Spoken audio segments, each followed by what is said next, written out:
Look, I'm not entirely convinced that the Japanese did not invade Australia. Can you say something more to convince me that they didn't want to invade Australia? Thank you, Carlotta. Carlotta is not convinced that the Japanese weren't going to invade, and I can quite understand that.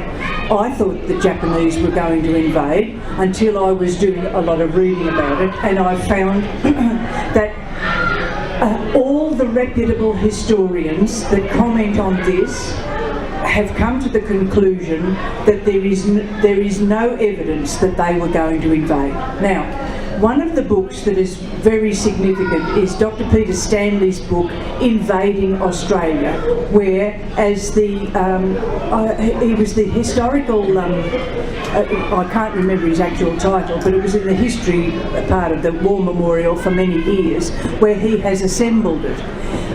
Sir Anthony Beevor is an English historian who also has gone through it as well. And it's difficult for people because you get stories of Japanese money that was supposedly circulating before, and which was brought back by some of our servicemen saying this is proof that they were going to invade, that they had money printed for Australia. But of course what they did was they printed money for every conceivable country they could think of. There's money, Japanese money printed for circulation for countries that weren't even in that zone of co-prosperity at all. We've got the stories of the Brisbane line, you know about the Brisbane line, where there was some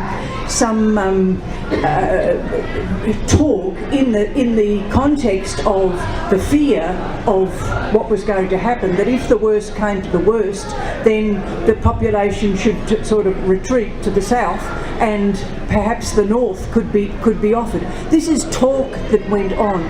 See, a lot of talk then, you know, the difference between talk and fact is sometimes very close.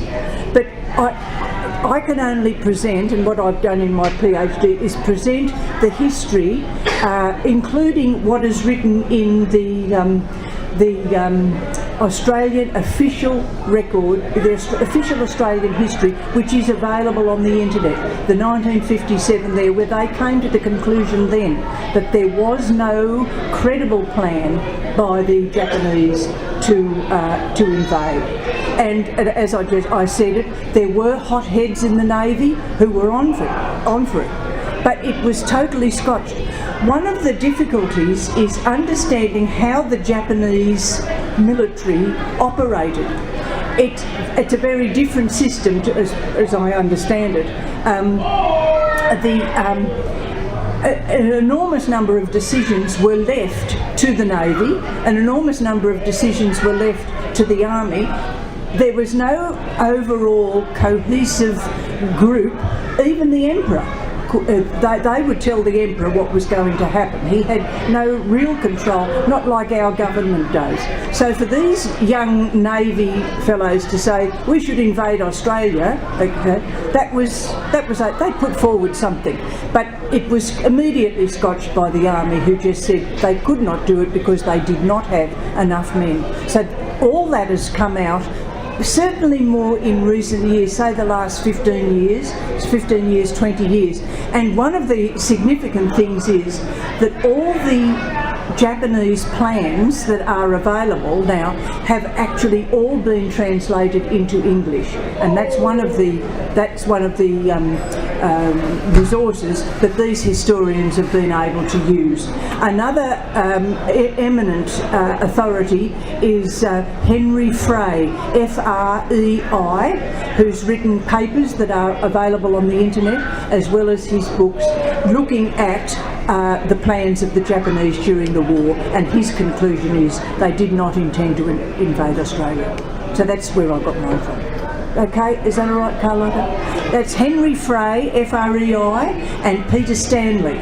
Peter Stanley's book is good. It's quite simple enough to read. I mean, people could read it. Invading Australia, it's called. Okay, Ron?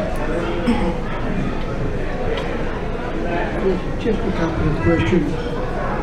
Firstly, I too was accepting the general line that Japan was going to invade Australia because of the submarine attack, because of the air raids in Darwin. But I accept the point of view that that wasn't necessarily the case. However, I think we would have to agree that once Japan had consolidated their position in Southeast Asia and had that fully under control, they certainly would have made a point of annexing Australia as the next target. That's as I see it. But I would also like to ask you, before I ask the next question, whether, how much, I understand that you spent quite some time in Timor. Yes. Well, yes, I was back and forth. I never really lived there for long periods of a time, but I was back and forth a couple of times a year for about 17 years. Right, thank you. Well, the point I'd like to make is that while it was quite interesting about the War Memorial and the history of the Second World War in relation to this question, I would also like to ask you whether you would elaborate a little more on your experiences in Timor with the Timorese people. Okay, thank you very much for that. And your first point there about what the Japanese may have decided to do later, of course, they may have, had they been successful. One does not know what they may have decided then. But all we can go on at the moment is that at the time of 1942, they did not. Can I just say something else about that? Our government under John Curtin actually knew from intelligence gathered in Lisbon and other places and from diplomats, they knew actually by March 1942 that we were not going to be invaded. But they did not allow the population to know that because they were afraid that the war effort might slack off. So you know, it was further on in the year when they sort of had to let it out, but they kept it under wraps. Anyway, look, I had the Timorese are the most amazing people, honest to God. They are a forgiving people. That's all I could say. They've been through so much suffering. I cannot understand people. Look, honestly, we can learn so much from them. We can learn from many people, but I tell you, we can learn from these ones. My main job was actually raising the money down here. That's why I didn't live there, raising the money to get a literacy program in their main local language produced. That's what we were asked to do by Bishop Bellow. He came to Sydney and he said, we have to protect our culture. And the first thing that was going was the language. And that's what happens in every place. Look at the Polish people, look at the Irish. Once the language starts going, that's the beginning of the end of the culture. So he said we must protect the language. So he wanted a program, so we got the program, and generous Australians gave us, we raised about $6 million actually over the 17 years from good, generous people like you, got the beautiful program printed, and we went for full colour. That's what we wanted, good paper, full colour, because it said to the Timorese people in those dark days, your language is just as good as anybody else's, because they'd been fed with this rubbish that only European languages, particularly Portuguese, were any good in their own language. So it was about language, identity, culture, and then of course we all got involved in the supporting them here, because I do believe that Australia has treated the Timorese very, very badly, and because we owe them so much from World War II, I look on my work as connected with that. I'm now with a group called ATLAS, Australia Timor-Leste Advancement Society, ATLAS, founded by Gerald Connelly, the son of Paddy Connelly, one of the Australian soldiers who was on Timor. And Paddy came home and he said, all we brought to those people was misery. And he spent the rest of his life working for them. So I'm proud to be part of that tradition too, as well as Josephite tradition too, you know, there. Is that okay? Yeah, thank you very much. Thank you, Dr. Connelly. Not yet, I haven't got the floppy hat, not allowed. Okay. And just one comment about that last comment there. Bishop Bello was very quick to take up the Indonesian changing curriculum when it came, that all areas of the country had to introduce, they're supposed to introduce local content. And it was just wonderful that he was able to do it that way and work with you. Yes, it was good. My question is this. I seem to recall that the Timorese, the island of Timor, was not homogenous in their thinking towards the Australians during World War II. We had the West Timorese and the East Timorese. And I know that there was some betrayal of the Australians to the Japanese by Timorese people at that time. Would you like to comment on that? Yes, for sure. You know, the island of Timor is divided into two, and there's West Timor and East Timor. The western part of the island was really settled by the Dutch, the same as Indonesia, but the significant difference was that the Portuguese colonised East Timor, and that's the significant difference. There are differences of language even among the East Timorese, the Portuguese Timorese. There's 16 full-blown languages. Is that right, Anya? 16? There's also dialects, but they are freestanding languages. And of course that's all governed by geography. I mean, it's a very mountainous place, and this little pocket didn't know about that. But now the border was set in about 1912. Internationally it was accepted. It was a border down the middle of the island. On the western side it was a Dutch colonisation, on the east Portuguese. During the Second World War, of course, when the Japanese came down, they wanted the Dutch East Indies, and we had soldiers then who went to support the Dutch in West Timor, and one of those was Tom Uren. Okay. Now all those Australian soldiers were captured, and you're right, they were handed over to the Japanese by the West Timorese. The West Timorese had no truck with them at all. They just said, okay, here are the Australians, away you go. And they were taken to the Thai-Burma Railway.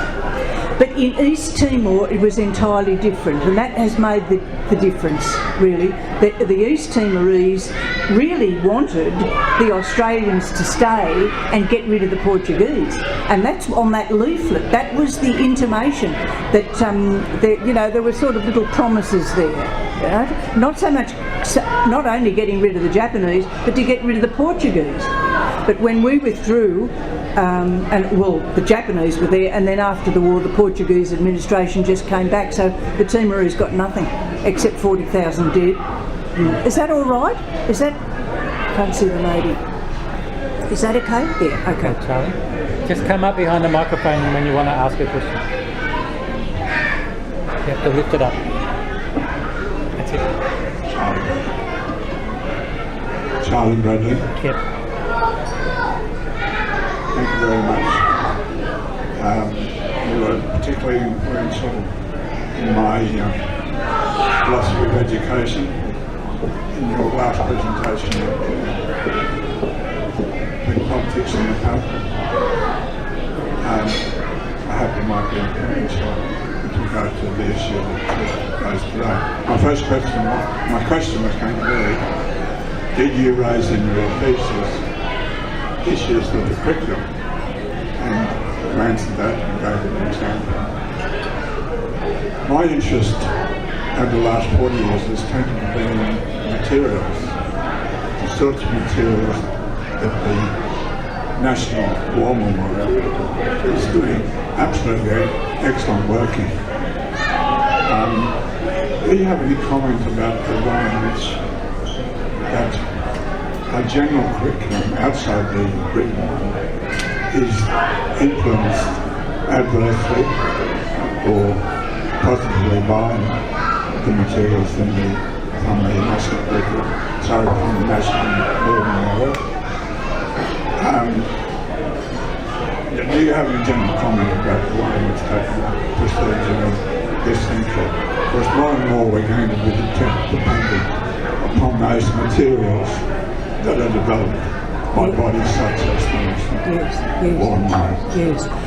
Yes, thank you. The materials produced by the War Memorial are really getting better and better, some of the teaching stuff. If I was teaching now, look, I would think, oh my goodness, what wonderful material there is. And that's what makes me so sad about this, that there's nothing, really. In fact, I've been through the whole 2013 curriculum to see in what contexts and how many times, say, Timor is mentioned. It is mentioned 9 times from foundation to year 12. Now, one of those mentions, just off the top of my head, is year 4, measure the distance between Australia and Timor. I mean, as innocuous as that. I mean, this is a country, this is an independent country that is on our doorstep, totally tied up in our history as well as our geography. You go to Timor and you see gum trees. I mean, I expected to see a kangaroo jumping out at me, but I didn't. Gum trees all over the place. Like, it's so close to us, and so that's one of the reasons. The fact that there's such good educational material in the War Memorial. What education could be provided to our children without just saying, oh, you know, the government did this, government did that. I mean, you can't be blaming all the time. I don't want to be doing that. But to tell this story, this is as I've said often, no other country in the world it exists where civilians have died in such numbers because of Australian soldiers. Like, it's huge, but of course it does take the focus off us. So it would be a really good thing for the War Memorial. Now, I don't want to be downing poor old Brendan Nelson. I mean, I was aghast at that. But it will be for us to get on to Brendan Nelson about this. No use doing it this year. This is World War I. That's, you know, it's a waste of effort. Let's wait till the shouting and the captains or whatever dies down. What's that thing? And approach them to see. And it'd be good people like your good self, the returned men, who'd say, look, this needs to be fixed, let's do something about it. And I think he might come to the party, but it's up to us. We can't leave it. Thanks very much for that. Okay, Rob, the next one.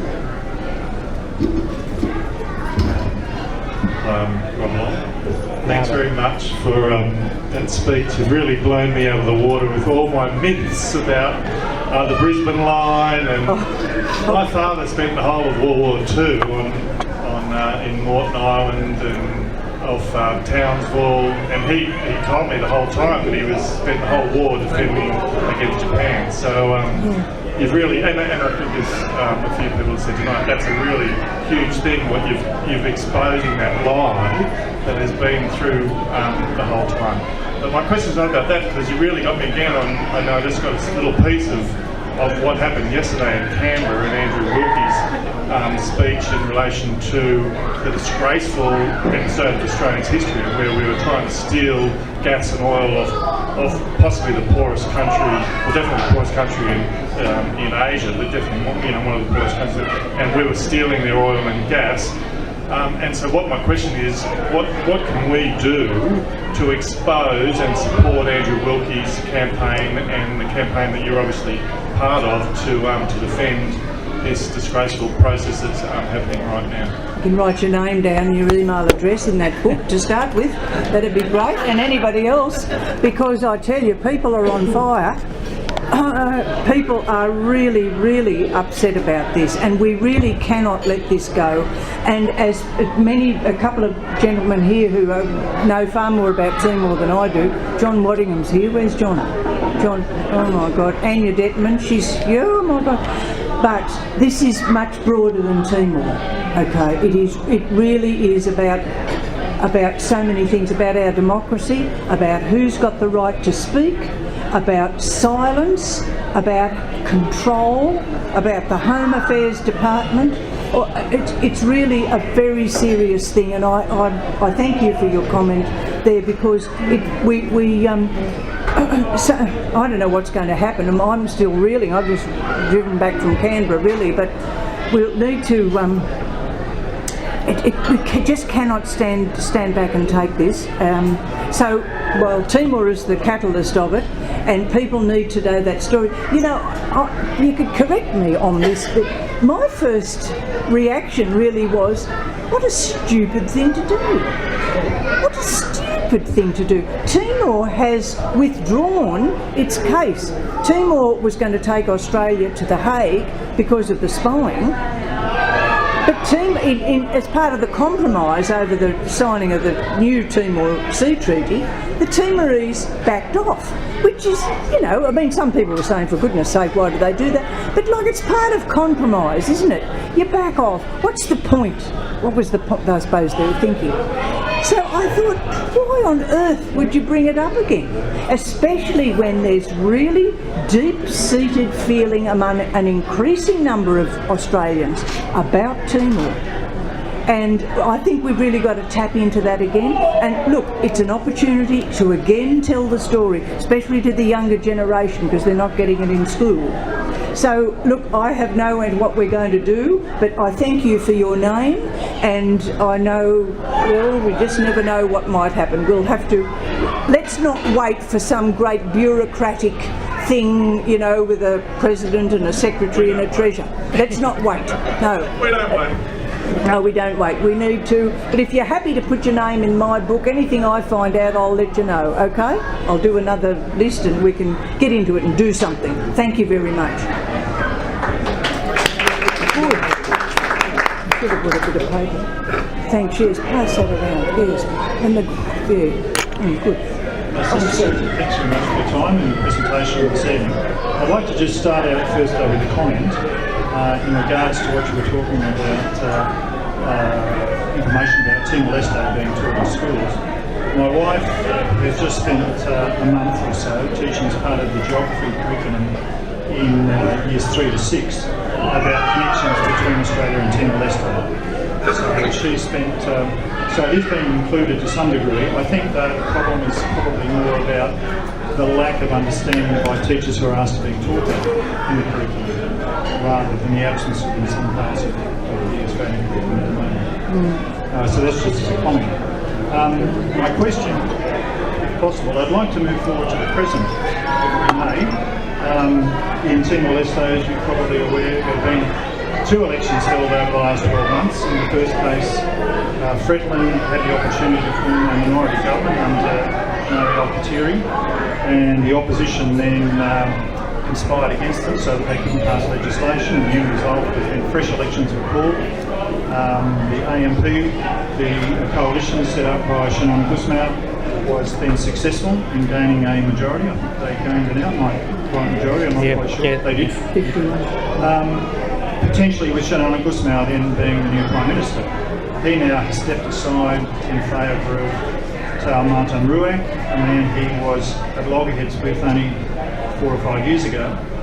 And they have put forward a cabinet in which several members have been haven't been endorsed by Guterres, who is president of Fretland. So, would you be able to comment on this? I'm concerned as to whether or not this is a good or a bad thing for Timor-Leste at the moment. Is it leading to further political instability, or is it likely to lead to a much better outcome? Thank you. Just to comment on your first comment there, and good on your wife, that's terrific, and I know other teachers doing that too. So they're not forbidden to do it, but it's not mandated. I suppose I'm saying that it doesn't appear in the curriculum. A teacher who's motivated, who wants to teach about Timor, they can certainly get it in through there, and it's perfectly adequate. If that's what they want to do, they can. But it's, to me, I still find it amazing that it is not at least a choice among other choices that's set down as a choice. I think you know. No, I'm not the 2013 history one. No, I'm talking about geography. Oh, geography. Oh, well, yes, geography. Okay, yes, I was concentrating on the history. Yeah. Okay, thank you. But now, regarding Peter might want to make a comment too. Yes, it's there's instability. I mean, we've known that there's instability. You know, this is a new country.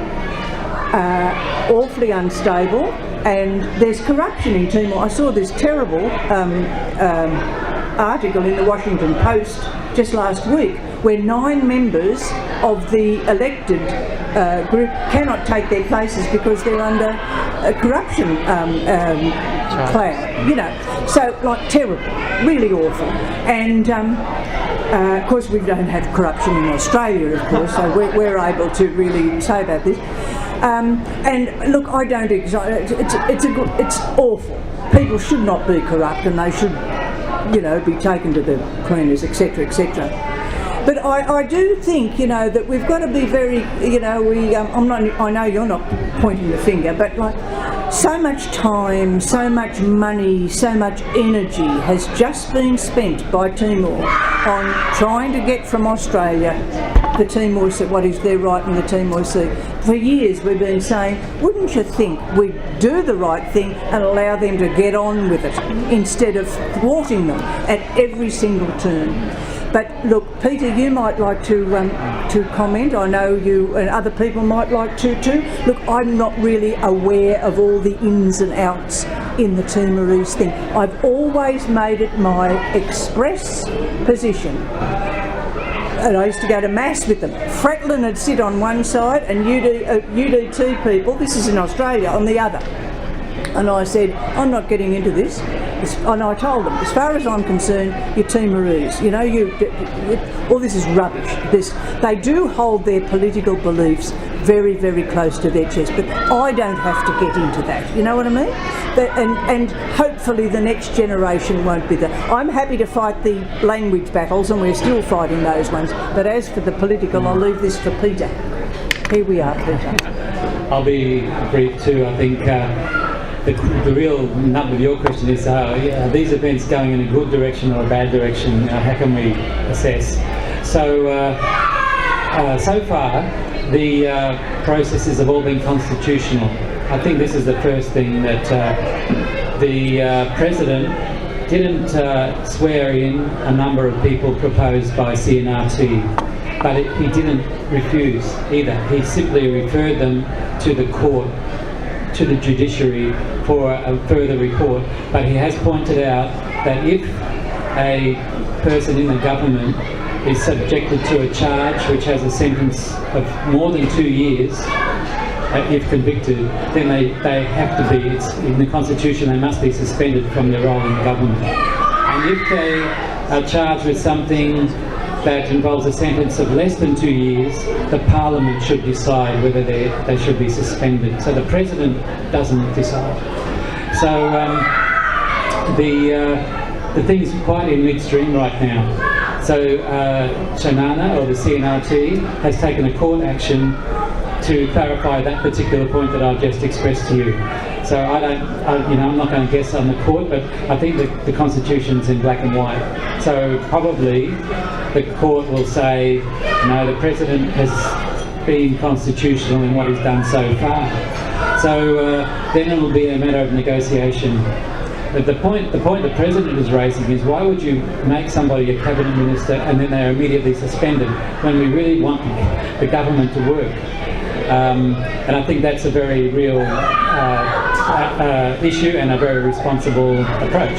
So, but behind that, because I was there as a monitor at the elections and I was, watching the count, we left a few days after. There was a lot of uncertainty in the counting, and there was a lot of complaints made about the way some intimidation happened. The judges who heard the complaints voted 2-1 to ignore them. So one judge said there's something here, the other two said no, let's go ahead with this result. So there is an underlying problem of threats and fear, and the people, as I perceive it, have been voting for peace every chance they can get. So they will put up with the corrupt government if the alternative is all the houses being burnt down again. So it's a bit like that, and I think that the people who want a constitutional government and who want a development program to go forward are very patient also to avoid conflict, to avoid violence, and doing their best. So I think that we can't tell whether it's good or bad, But I do think it's a very unstable situation. I'm very shocked that this has happened so fast.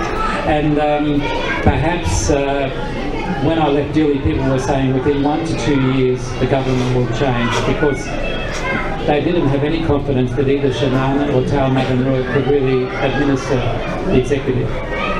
But maybe it'll be that the Parliament will have to reconsider its situation sooner. But I don't think there'll be another election. I think everyone's had enough of elections and that people have spoken twice. So I think that the politicians again have to manage this situation. So let's wait and see if there's another couple of questions where I'll come back in, but it's another implication on the Timor-Leste border here. Thank you, Peter. Thanks, Peter. That's good.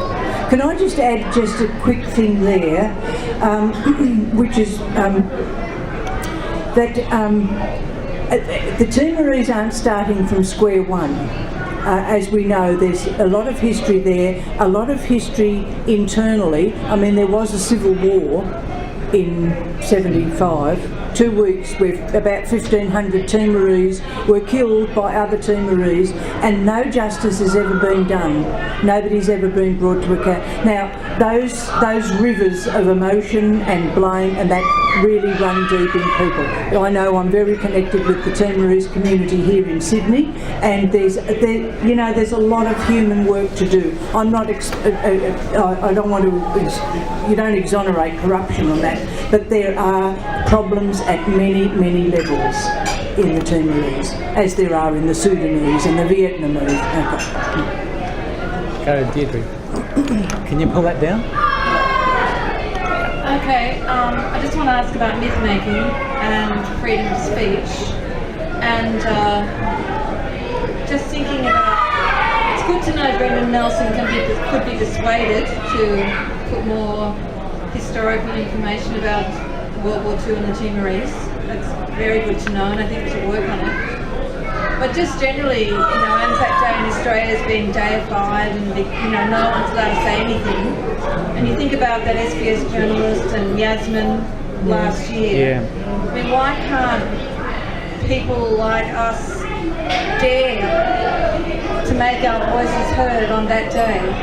Or are we too, is it, you think, oh no, you cannot say these things, what's happening to us that we can't, and why isn't there another voice to support someone like Yasmin and the SBS journalist? So, just so that if we get our picture straight, we can treat other countries better, presumably. Yeah, look, I think that's a really, really important comment, and I've got no, it's so difficult, but I think it's very much connected with, persons and ideas. So much, I mean, you even see it in the Parliament. It's so difficult in the public discourse to actually talk about ideas, but it immediately goes to an attack on a person. And it's the same, I think, in a sense, with the Anzac thing. I really value the whole Anzac story. I mean, I do. I've always done that. When I was principal of schools, I would always make sure the children, did something. But now it's like as though it's growing this life of its own and it is not healthy, and it's because it's being used. I really haven't anything more to say. I'm sorry, but I think you've really hit the nail on the head there. There's something. It's not healthy at all. Thank you, Susan, for your talk. What I'm going over to Timor in August, September with the Australian Trade Union and Solidarity Day. And one of the things that's rather concerns me is that some of the songs we'll be singing in Portuguese. Now, as somebody who's an anti-imperialist, that really sticks in my craw, because as far as I can see, the Portuguese basically did Timor a disservice for the couple of hundred years they were there, and I don't think that they really did anything useful for Timor at all. I really wonder whether it's appropriate to be singing to the people in Dili and in villages up in the mountains in anything other than Tetum, which to me seems the closest thing to their lingua franca. Can you comment on that? Yes, I can feel where you're coming from, and I share a lot of that as well. To try to get the Timorese down here to sing in Tetum in St Mary's Cathedral in 1997, the priest, my darling priest he's an Australian citizen, but he said, "You sing that song." That's what he did. So I rocked up to Mass the next Sunday thinking that he would refuse me Holy Communion, actually. But anyway, he said, "Oh, you get the Christmas music, you get the Christmas choir together," you know. So I mean, all was forgiven within a week. But even the older Timorese, they did not want to sing Tetum at all. It's the Portuguese. Look, it's a real battle. It's the older group who've been grown up with this idea that languages, their own languages, are nothing, and they hark back to the Portuguese. But in Timor itself, as you know, Portuguese has been made the second official language. It's the second name, not the first name. And there's this effort to sort of cling on to the past. I really don't agree with it at all, but I find it's extraordinarily difficult. I mean, it's wrong for me to then be telling them whether they should be singing Portuguese or not. I mean, they've had a Portuguese colonial history that's twice as long as our Anglo-Saxon one here in Australia. So, I mean, it's a very different situation. And I suppose if there's a balance of songs in other languages, see, one could say much the same about Tetum, because Tetum is not the main, it's the main local language because it's lingua franca, but there are languages in Timor that are spoken by more Timorese as their mother tongue than Tetum. So, I mean, there are arguments about that. Look, the language thing it's a fraught one, because it's still about identity, but I would have to say I share your concerns, but I don't know whether I'd say anything about it or do anything, because it's not my culture, you know? That's, Are there any more questions or comments people want to make at all?